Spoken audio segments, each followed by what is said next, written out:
당신은 자식을 위해 얼마나 많은 것을 포기할 수 있나요? 저는 김영숙입니다. 올해 63. 30년 전 저는 한 가지 선택을 했습니다. 그리고 그 선택이 제 인생 전부를 바꿨습니다. 오늘 아침 아들 준호가 제게 말했습니다. 엄마, 이제 요양원 가셔야 할 것 같아요.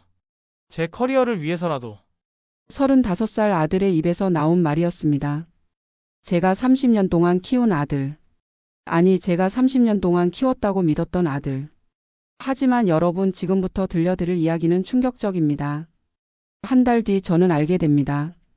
제가 30년간 키운 이 아이가 사실은 제 친아들이 아니었다는 것을, 병원에서 바뀐 아이였다는 것을, 그리고 제 진짜 아들은 다른 곳에서 전혀 다른 삶을 살고 있었다는 것을. 이 이야기를 끝까지 들어주십시오. 30년 전으로 돌아갑니다. 1993년 겨울, 저는 29의 젊은 엄마였습니다. 서울의 한 큰 병원에서 아들을 낳았습니다. 축하합니다. 건강한 사내 아이입니다. 간호사가 아기를 제 품에 안겨줬습니다. 작고 따뜻한 생명. 그 순간의 감동을 지금도 잊을 수 없습니다. 하지만 그날 그 병원에는 저와 같은 날 출산한 산모가 한 명 더 있었습니다. 방 하나를 사이에 두고 2명의 아기가 태어났습니다. 태어나는 날 간호사가 아기를 데려왔습니다. 영숙 씨, 아기 데려가세요. 저는 아기를 받아 안았습니다. 뭔가 이상했습니다. 아기의 울음소리가 입원 중에 듣던 것과 달랐습니다. 하지만 저는 초보 엄마였고 아기는 다 비슷하게 생겼지 하고 생각했습니다. 그렇게 30년이 흘렀습니다. 준호는 똑똑한 아이였습니다. 공부도 잘했고 명문대를 나와 대기업에 취직했습니다. 하지만 이상하게도 준호는 저와 닮은 구석이 하나도 없었습니다. 성격도 얼굴도 말투도 남편과도 전혀 닮지 않았습니다. 아이는 할아버지나 외할아버지를 닮기도 하잖아. 주변 사람들이 그렇게 말했고 저도 그렇게 믿었습니다. 하지만 준호는 점점 차갑게 변해갔습니다. 엄마, 저한테 계속 의지하지 마세요. 저도 제 인생이 있어요. 25살 때 처음 그런 말을 들었습니다. 엄마, 제 집에 자주 오지 마세요. 친구들한테 창피해요. 30살 때는 이런 말을 들었습니다. 그리고 오늘 엄마, 요양원 알아봤어요. 거기 시설 좋대요. 한 달 전 우연한 계기가 있었습니다. 건강검진을 받았는데 혈액형 검사 결과가 이상했습니다. 어머니 혈액형이 AB형이시네요. 근데 여기 과거 기록에는 O형으로 되어 있는데요. 의사 선생님이 물었습니다. 저는 평생 O형이었는데요. 다시 한번 검사해 볼까요? 제 검사 결과도 AB형이었습니다. 아니, 제가 원래 AB형이었던 겁니다. 30년 전 출산 직후 혈액형 검사가 잘못된 거였습니다. 그날 밤 저는 뭔가 이상한 느낌이 들었습니다. 준호의 혈액형은 B형입니다. 남편은 O형. 저는 AB형. 잠깐.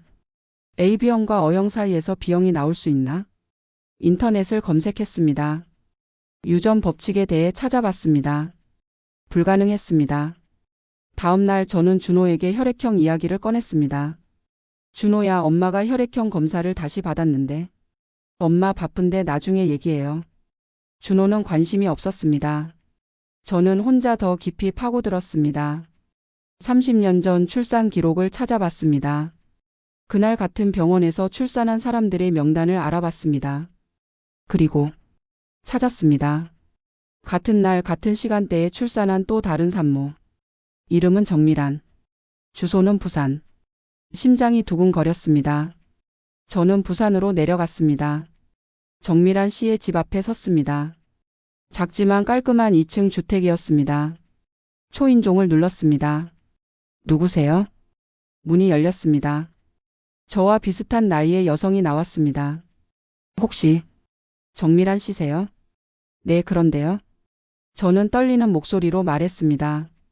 저 30년 전에 서울 병원에서 출산하셨나요? 정미란 씨의 얼굴이 굳었습니다.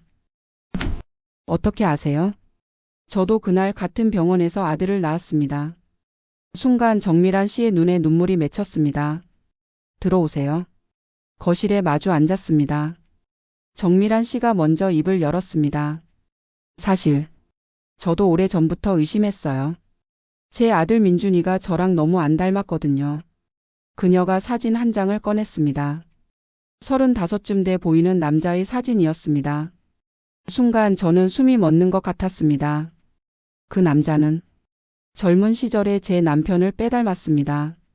이분이 민준 씨인가요? 네, 제 아들이에요. 아니, 제가 30년간 키운 아들이에요. 정미란 씨도 눈물을 흘렸습니다. 민준이는 효자예요. 지금도 매주 와서 집 수리해주고 엄마 밥해 먹었냐고 물어봐요. 그런데 만약 정말로 바뀐 거라면 우리 둘은 한참 동안 울었습니다. DNA 검사를 받았습니다. 일주일 후 결과가 나왔습니다. 김영숙과 박민준 친자 관계 확률 99.9%. 제 친아들은 민준이었습니다. 제가 30년간 키운 준호는 정미란 씨의 친아들이었습니다. 저는 그날 준호를 불러냈습니다. 준호야, 엄마가 할 얘기가 있어. 뭔데요? 바빠 죽겠는데. 저는 검사 결과지를 내밀었습니다. 이게 뭐예요? 준호가 서류를 보더니 얼굴이 굳었습니다. 무슨 뜻이에요? 너와 나는 친자 관계가 아니야. 30년 전 병원에서 바뀐 거야. 긴 침묵이 흘렀습니다. 그리고 준호가 말했습니다. 그래서요? 그게 제가 요양원 보내려던 거랑 무슨 상관이에요? 그 순간 저는 깨달았습니다. 핏줄이 문제가 아니었다는 것을. 저는 부산으로 다시 내려갔습니다. 민준 씨를 만났습니다. 제 친아들을 어머니 라고 불러도 될까요? 민준이가 조심스럽게 물었습니다. 아니야. 나는 내 엄마가 아니야. 내 엄마는 30년간 너를 키운 정미란 씨야. 저는 웃으며 말했습니다. 대신 우리 친구하자. 나는 영숙이고 너는 민준이. 민준이가 눈물을 흘렸습니다. 영숙 씨, 감사합니다. 그렇게 말씀해 주셔서. 지금은 1년이 지났습니다. 저는 서울의 작은 원룸에서 혼자 삽니다. 준호는 연락이 없습니다. 괜찮습니다. 대신 민준이가 한 달에 한 번 서울에 올라옵니다. 영숙 씨, 부산 특산물 가져왔어요. 냉장고에 넣어 드릴게요. 민준이는 저를 어머니라고 부르지 않습니다. 영숙 씨라고 부릅니다. 그게 더 편합니다. 그리고 정미란 씨와도 가끔 통화합니다. 우리는 이상한 인연으로 묶인 친구가 되었습니다. 영숙 씨, 준호 어떻게 지내요? 연락 없어요. 미란 씨, 궁금하시면 연락해 보세요. 아니에요. 괜찮아요. 30년을 키웠는데 저를 요양원 보내려 했다면서요? 그런 아이는 제 아들이 아니에요. 우리는 웃었습니다. 쓸쓸하지만 담담한 웃음이었습니다. 혈육이 뭘까요? 30년을 함께 살았어도 차갑게 대하는 아이가 있고 처음 만났지만 따뜻하게 대하는 아이가 있습니다. 저는 깨달았습니다. 가족은 핏줄이 아니라 마음이라는 것을. 지금 제 옆에는 진짜 가족이 있습니다. 민준이와 정미란 씨. 우리는 피는 섞이지 않았지만 마음으로 연결되어 있습니다. 인생은 아이러니합니다. 30년간 제 아들이라고 믿었던 아이는 떠났고 30년 만에 만난 친아들은 친구가 되었습니다. 하지만 이것이 제게는 더 행복합니다. 당신도 혹시 핏줄이라는 이름으로 상처받고 계신가요? 기억하세요. 진짜 가족은 마음으로 만들어지는 것입니다. 핏줄보다 더 중요한 것은 따뜻함입니다. 존중입니다. 사랑입니다. 그리고 저는 이제 그것을 알고 있습니다.